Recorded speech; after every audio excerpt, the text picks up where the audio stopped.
we go. All right. Hey, everybody. We're live. It's Monday night. Always Booking Comedy. Jared Chandler, we got a Colorado guest tonight. How exciting. And he was on time, which I love. Everybody knows that.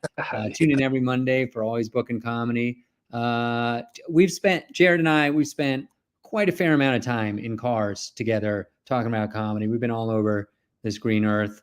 But let's, for the benefit of people watching, listening, etc., when did you get started in comedy, Jared?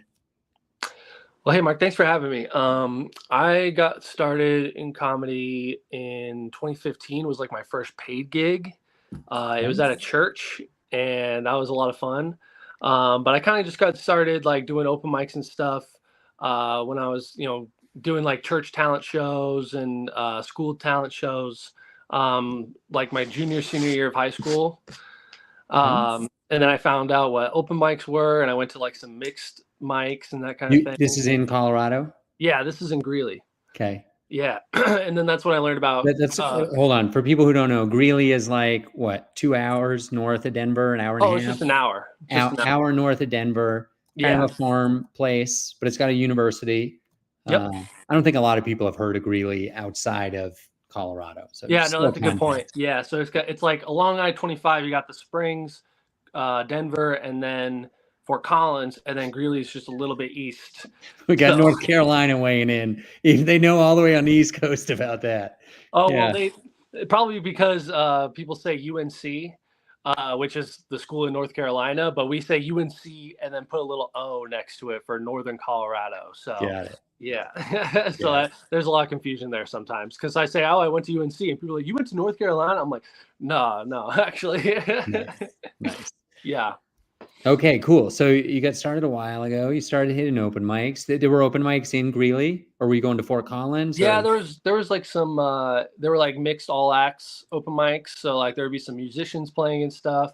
There was one comedy open mic at a place called Outriders, and it was on Thursday nights in Greeley, and just a couple of regulars would come in and tell jokes, and then like me and three other comedians would be there to tell jokes as well. And so we would go up to, I would start going up to Fort Collins, about a 40-minute drive on Mondays to do Hoadies. There was like a couple of other mics there at the time. That's just kind of where I got started. Okay. And Hoadies, more context for people. Hoadies no longer exists, but it's in downtown Fort Collins. And it's currently the same structure as now the Comedy Fort, which is a relatively well-known comedy room in America at this point. Yep. That's kind of where I got started. So I still like to go back there to do the mic sometimes and do shows when I can. So that's awesome. That's cool. Did you, so you're doing comedy, you're writing jokes, you're getting up on stage. When did you run your first show? My first show ever was in 2017. It was also in Greeley. And it was a coffee shop in the front, and then in the back was like an event space that they had like weddings and stuff like that. But I was like, hey, I would love to do a comedy show here. And the event coordinator was really nice, and he cut me a deal and said like he basically like gave the room to me to use, and I had to pay like a small booking fee, but I used the ticket sales for that, so I basically broke even. But it was a really nice space. And I got to book some of my favorite comedians, and that was like my first ever show that I ever ran. And it would be a little bit more time before, because like that was like a lot of work for me at the time, and I just didn't feel like it was very sustainable. I've done that. I've hosted a show that room one other time in 2021. I went back there and did another show, and that was also a really same story. Like it was an excellent show when we did it, and they actually upgraded the coffee shop to have like they had a liquor license now, so they could sell beer and stuff. Okay. So that was nice. That's a game changer. Exactly. Yeah, it was a big game changer for that venue.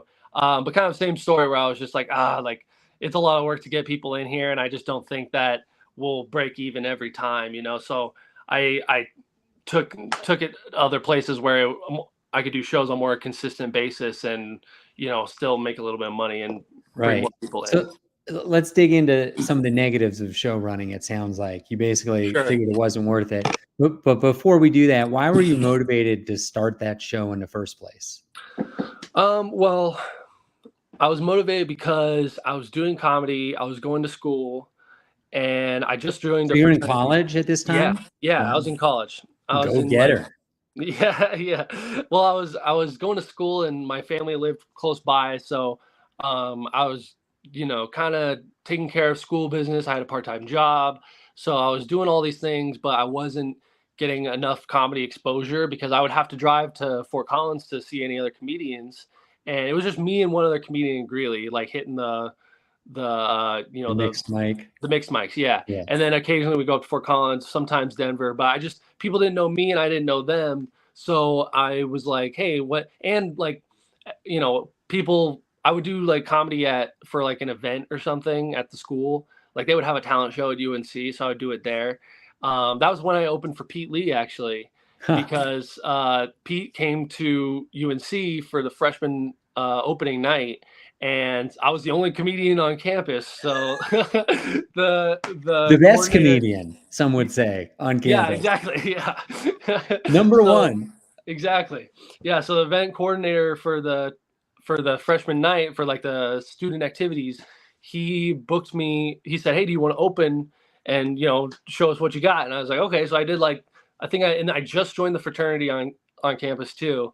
So I did like 13 minutes. I was like a new initiate. So all my buddies were there in the crowd, and it couldn't have gone better. But I was like, man, it would be great to do this more often, right? So I was like, hey, and that's one of the reasons I love comedy is because me, my comedy friends, and my friends from school, like my friends from my parents' friends, like anybody who wants to come, they can all come under the same roof and we can have a shared laughter experience together. So that was kind of like the main motivation for me. It was just like it's just a combination of everything that I love put together, and it's a great time. Okay. So before we jump into that, I want to say hi to Sareth in Florida, tuning Oh, what's in. up, Thanks, Sareth? buddy. We got Florida and North Carolina in the house. This is fun. Okay, so that first room, the coffee shop. What's the name of the coffee shop? Can you shout it out? Yeah, so the coffee shop slash bar is called John Galt. Oh But yeah, but the theater it's an space is Ayn called Rand Atlas. reference. Yes, that's correct. Yeah. Cool. Yeah, it's one of my favorite spots in Greeley, honestly. I keep going back there Nice. whenever I get the So chance. tell me about how, talk about the basics of show running. Like you need a stage, light, sound. Did that event space have any of that? Are you dragging Oh it yeah. in?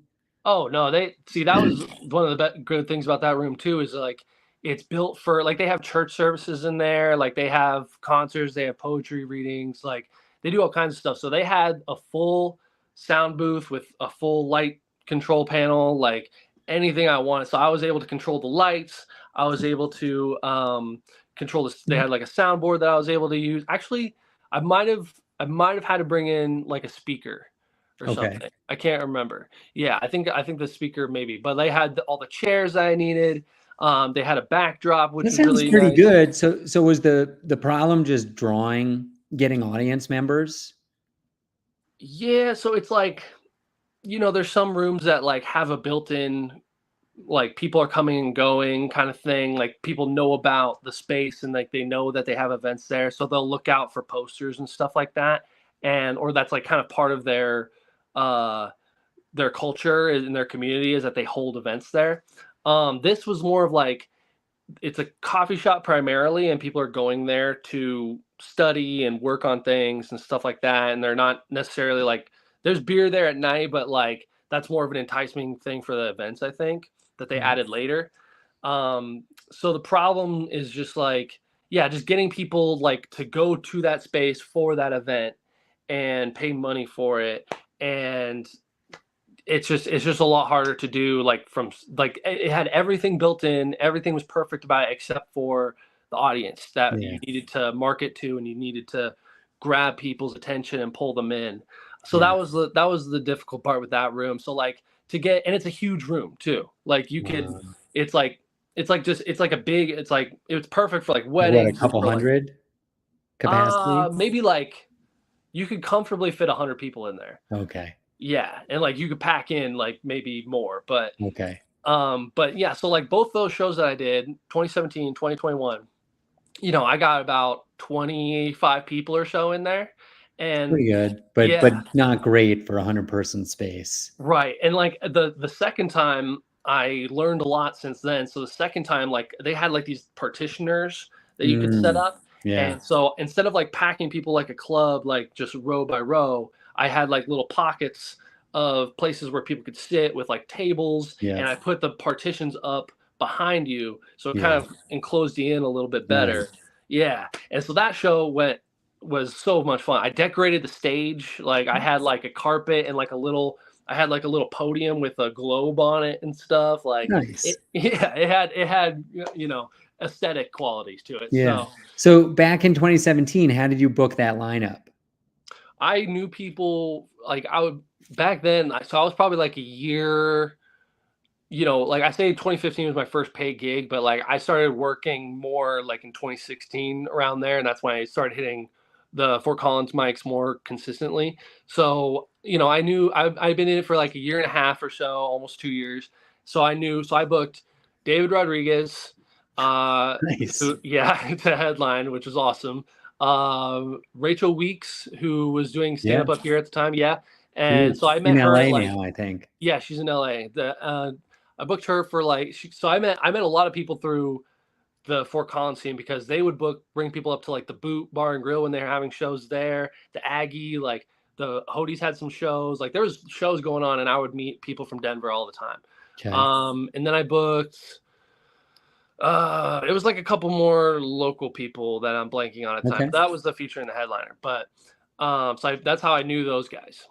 That's great. That's cool. All right. So now let's fast forward a little bit. So did you ever find a successful room that was repeatable? Yeah. So in 2019, so it was or 2018 going into 2019, it was about 2 years later. There was this bar there called Highbrow Tap House. So it's a tap house, and they bring in beers from all over the state.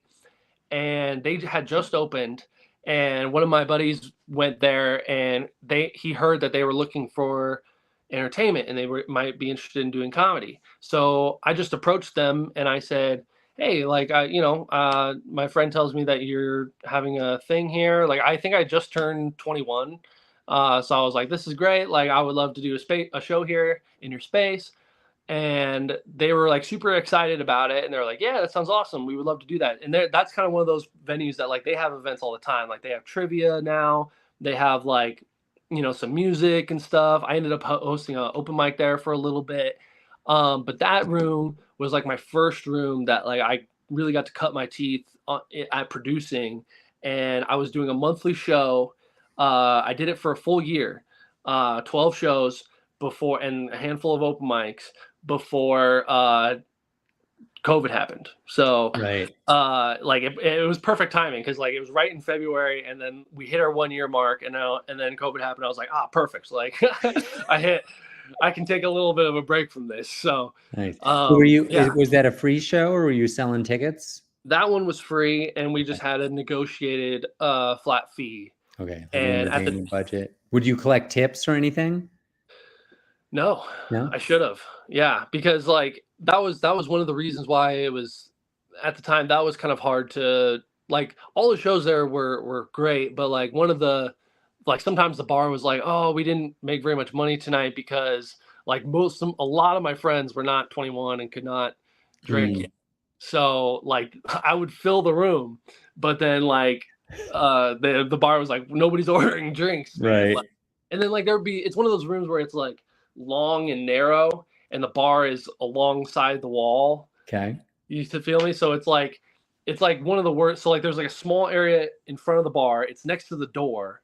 So like you would have this small tight area where like you could pack like 10 or 15 people in there, and that would be great. And then you'd have the bar, and then another like just a ledge that people could sit at down this like like this walkway, and people would be coming in and out of the door like during the set and stuff. So like the people in the front would be having a great time, but sometimes like especially if people weren't there originally for the show and they're sitting at the bar or the ledge, then or in the very very back of the room, it would be very hard to get people's attention. Yeah. But like the people in the front had a great time.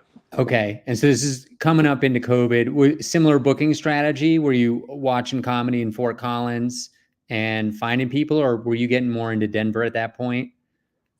That's That's a good question. Um, by that time I knew a good roster of comedians. Like Okay. there was like a good chunk of people in Fort Collins that I loved and that I met through Fort Collins. So yeah, like a handful of Denver people, but I feel like the majority of those lineups were people that I knew from Fort Collins. Okay. Right on. Yeah, I think most of my headliners would have been probably Denver people. Okay. Cool. Yeah. All right. So let's take a short break from show running and ask you what's one of the best booking wins you ever had. So we've been talking about booking other people, like you getting booked. You mentioned one already, but maybe there's another one. Oh, Something me that, getting booked. yeah. Something Oh, you were excited about, and how did oh, that come about? sure. Well, like recently I've hit like a couple of milestones, which have been fantastic for me. So last year I had my first hosting weekend at the fort. Wow. Cool. That was in October. Okay. And that was cool. Like it just I think just like staying in touch with David and like who's the owner and like just continually showing my support and like going out and stuff and like Do you go to a um lot of shows as an audience member, or are you going to like to Mike's there? I did go to a handful of the Fort shows, but like in general I try to do that. Like I've especially been trying to be more intentional about going to the rooms that I want to work at and hanging out there and showing my support and like the underground. I've last summer I brought my roommates to like so many shows. Like and bringing people is great too. Like Right. yeah, if you can show like hey I got friends and like people I can fill a room with, like that's Right. good. Nice. Yeah. So I mean Who did you get to host for at the fort? it was Jason Chaney, Where's he from? I don't know him. Asian guy out of LA. Okay, nice. Cool. Yeah, super nice, super funny. Cool. It was so nice to get to work with him. So Cool. that was great. It's That such a fun room. it is, yeah. And like I've that was like the place I started, and I've known David for years, so it was kind of long overdue, in my opinion. I was like, I was like, all right, yeah, thank you. Nice. So and yeah, and I love going there and just hang. I like if I didn't live so far away, I'd probably be hanging out there all the time. Yeah, sure. Yeah, but that was a big one for me, and then I had my first feature weekend at the Comic Sense Club in Boulder, Nice. the Hotel Yeah. Boulderado. Who was that Um, for? That was for Caleb Sinan. Oh, yeah. Killer. Dude, oh That's man, awesome. such a fun dude. And Like, how did that come about? How did that line up? so Jesse Carter, who runs the show, he posted on Facebook, um, like asking for people to host. Okay. Like a weekend, so or like just do a host spot. So I immediately like jumped on that, and then I don't know, like I just did well there, and then he asked me to come back to do a feature weekend. That's how you do it, man. Good Yeah, job. That's yeah, awesome. thank you. Yeah, so that was great. Love because we did 5 shows. I was doing like 20-minute sets, so and it's like a nice intimate room, so just real fun energy, real fun show. That's So awesome. that was big. And then recently I just hit my first 40-minute set because I did some road work Okay. in February, and I got the opportunity to do a longer set, and I was like, all right, well I'm just gonna. They're like, we're not gonna light you, and I'm like, okay. They're like, Heck yeah. this is crazy. This show is so crazy. So like, Where was it? it Wyoming? it was in Casper. Okay, nice. And Nice. it was Not an easy place to get to in February, everybody. No, Hopefully you got lucky. no, it's a long drive. Yeah, we did get very lucky because like, so I did last month. I did Wyoming 3 times. I did Cheyenne, then I did Gillette and Casper in a weekend, and then I did Casper again. And the weekend, the Gillette and the Casper, on our way to Gillette, like we got caught in a snowstorm. And so for a little, and Wyoming's weird because like you'll just be driving and you're like, oh my God, like this is the worst weather I've ever seen. You drive a couple more miles and all of a sudden it just opens up and there's nothing. And it's just like, it's just clear skies, easy breezy. But then we hit like a detour where like the road was closed and we had to go around these weird routes. It was like it was dicey for a little bit there. Real scary. But then like the next weekend we drive to Casper. It was just super windy, like just insane gusts of winds. But so we go. So this is in Casper. We it's at the Best Western Hotel. Okay. There. So it's like this big like ballroom type area with like a stage, and they were doing, so there was like 4 comics. It's me, Joe Munoz from Cheyenne, Arturo Delgado from Casper, me, and then Rick Bryan. Okay. So, and he's like, yeah. So I'm like, what's the lineup? How much time is everybody doing? He's like, so I got everybody doing 30 and Rick's going to do 45. This is like the producer, or who is this? Yeah. And I was like, oh shit. Okay. So I got another hour before my set, I guess. So like, luckily the first comic only did 20. Good. So, but you know, the first 2 guys go up. Now it's my turn. So now I'm in the sweet spot. Yeah, just for context, for anybody who might not understand why that's weird, that's 2 hours and 45 minutes of comedy. Generally, you never want to go past 90 minutes. People's attention spans aren't great. Right. Would you agree?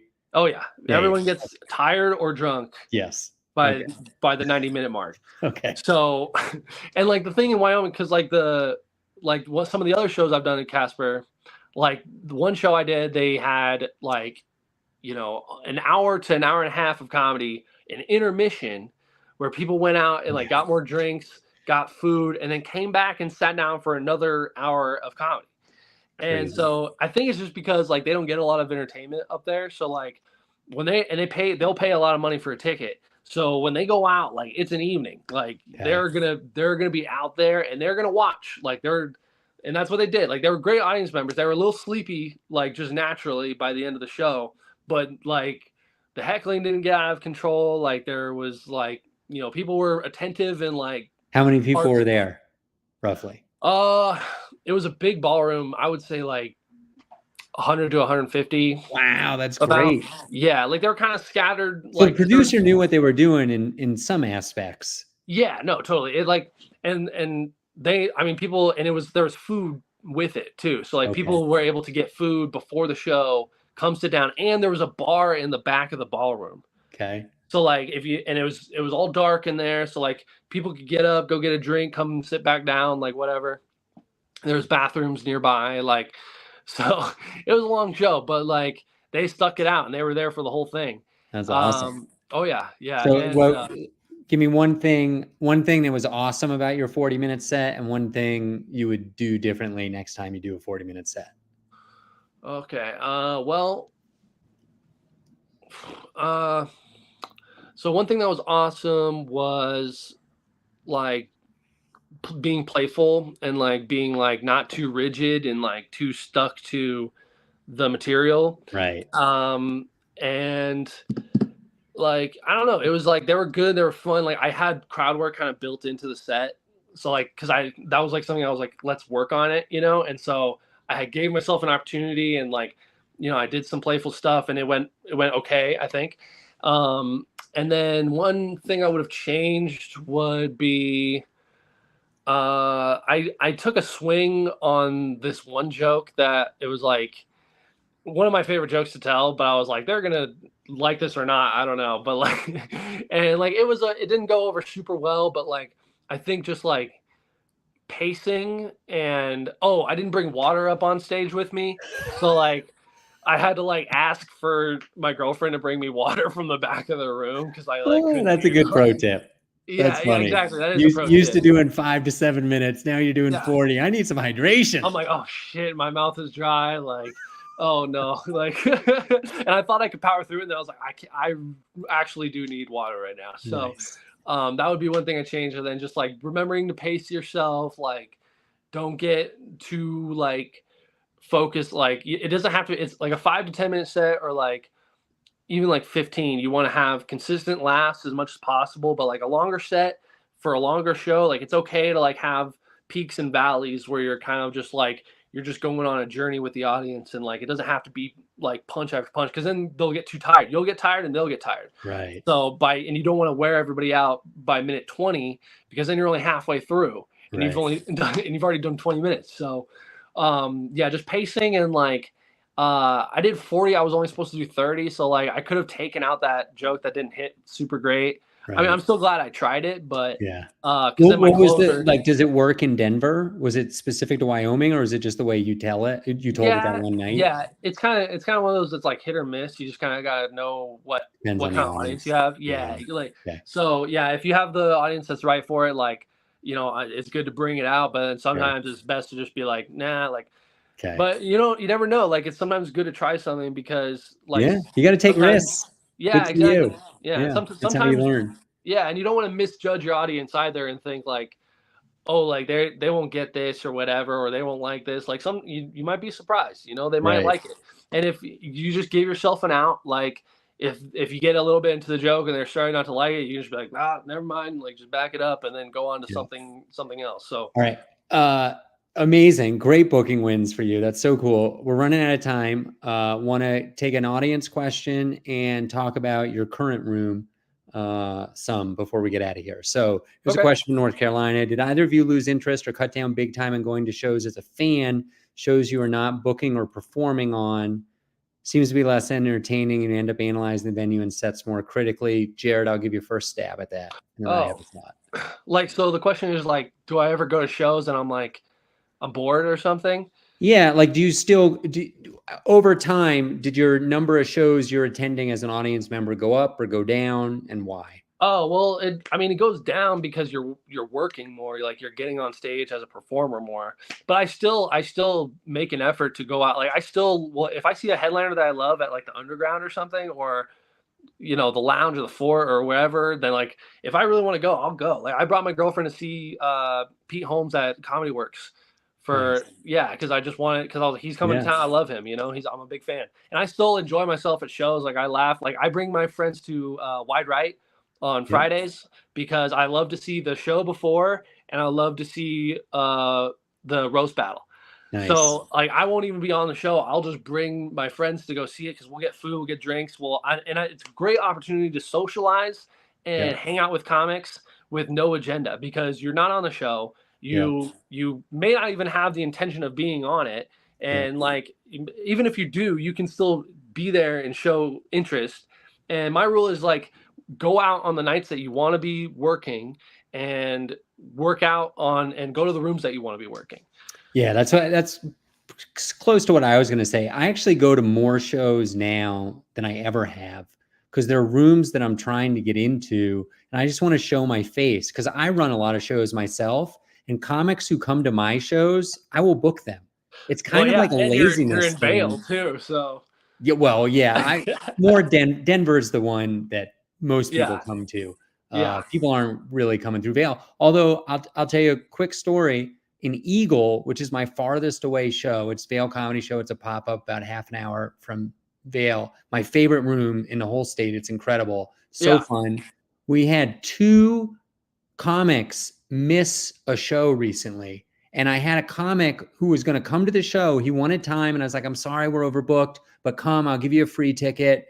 And he's planning to come. Somebody had car trouble. Somebody got sick. He ended up getting a 20-minute spot, and he crushed. He did so well. And so, you got to just show up, show yourself. And I'm with you, Jared. I love comedy. I love going. My girlfriend's sick of it. She doesn't want to go to any more shows. I know, but I'll go any chance I get when I'm not working, but I want to be working. I'll just go to a show, because you get to meet the staff. You hang out. Maybe you'll talk to a comic. Maybe somebody is the host or the feature, and you end up meeting the headliner. You never know what's going to happen. So, and you never know what down the road is that's gonna bring. So awesome. Do you work the Underground, out of curiosity? No, I don't. You're chipping away. I'm turning away. I want it so bad. But I'm gonna get it one day. So okay, nice. I love that. All right, let's talk about. So you run a regular room now, right? Yeah, that's right. So I run a weekly show at Stella's Pinball Arcade and Lounge in Greeley, where I'm from. So I drive from Denver to Greeley every Thursday. every Thursday that I don't have another show booked or something. Yeah. And I host a show up there. It's been great. Nice. Tell us a little bit, like any challenges? What have you how long have you run that room? I've been running it. So we started it like, it's had comedy for a while, but I didn't take over officially by myself until like 2023, like January, first week of January. Okay. So a little over a year. Little over a year. Yeah. So what give me one lesson, something you've learned people can take something from running it for over a year. People are going to cancel. Comics? Yeah. Okay. Yeah. Headliners, you mean? Headliners. Oh yeah. People are going to cancel, and that's okay. Like, it's all right. Like, everyone's got their own stuff going on, and it's not personal. Okay. So like, and you don't have to take things personal. I don't have to. That is a good, that's a mature show running booker quality to be able to have that attitude. Good for you. Oh yeah. Thank you. Yeah. No, well, it took several people canceling on me and me going, what the fuck? Like, do you hate me? Slash their tires. Yeah, for real. Like, it made me so mad because the way it's like, sometimes people would cancel and it's like, oh yeah, no, I get it. It's like a couple weeks out or whatever. Like, they had some other opportunity come up or something. But then sometimes people would cancel and it's like done in the worst way possible. And I'm like, bro, you're fucking me right now. Yeah. But then it's like, it happens, people are, because then when it happens to you, like maybe you have to cancel for something, then you go, like. So what do you do to prepare for that? You just have really strong feature and you bump them up, or you have some local talent you can pull in, or you kind of gotta roll with the punches and like decide, like, based on that situation, what's the best move. So like, one time someone canceled and they were nice enough to find a replacement for me. That's the always move, helpful. Comics. Yeah, that's what, at least offer to do that. Right. Yeah, that's very helpful. That's that's a courtesy to you. And one time the feature canceled, so I just booked myself as the feature. That works too. And then it's just good to have, like, a list of go-tos, like people that maybe could fill a spot on short notice. Yeah. And I know people who, like, I know that they might not be as busy, but they're great at filling any spot that I need to. But then I know people that I'm like, there's no way they're going to say yes to this. And then they do. And I'm just like, all right, even better, so you never know. It's just good. But then you just got to hustle. And then you just got to, that's awesome. Hey, can you do it? Hey, can you do it? Are you going to start a show in Denver now that you live in Denver? Yeah. Your eyes on that? Yeah, it's a goal for sure. I'm hoping by the end of this year, I'll have like another room to do a monthly in or something. But I just got to, I don't know how it happens. Like the way I got this room, like it just kind of fell into my lap, and they needed somebody, so I was like, I'm the guy to do it, I guess. So yeah, I mean, you're organized, you're funny, you're organized, you got a good attitude, you're easy to work with. Like, those are people. A lot of comics aren't, a lot of showrunners aren't, and venues are sick of that. And so if you're high quality, then that's great. All right, buddy, you're getting some kudos from the internets. Thanks for joining, Jared. Great show. Awesome. All right, we got to wrap this up. How can people find you if they want to check you out, check out your shows? Yeah, so my Instagram is @_Jared Chandler. Jared Chandler on Facebook. And I just got a new website. It's jaredchandlercomedy.com. Nice. So I might as well start directing people to that now that it's up. So are your tour dates on there? Yeah, I try to stay up to date with my upcoming shows on there. Nice. Awesome. All right, everybody, we're back next Monday. This is Always Bookin Comedy. Thanks for tuning in, Jared. Terrific episode. Thanks so much. We'll see everybody next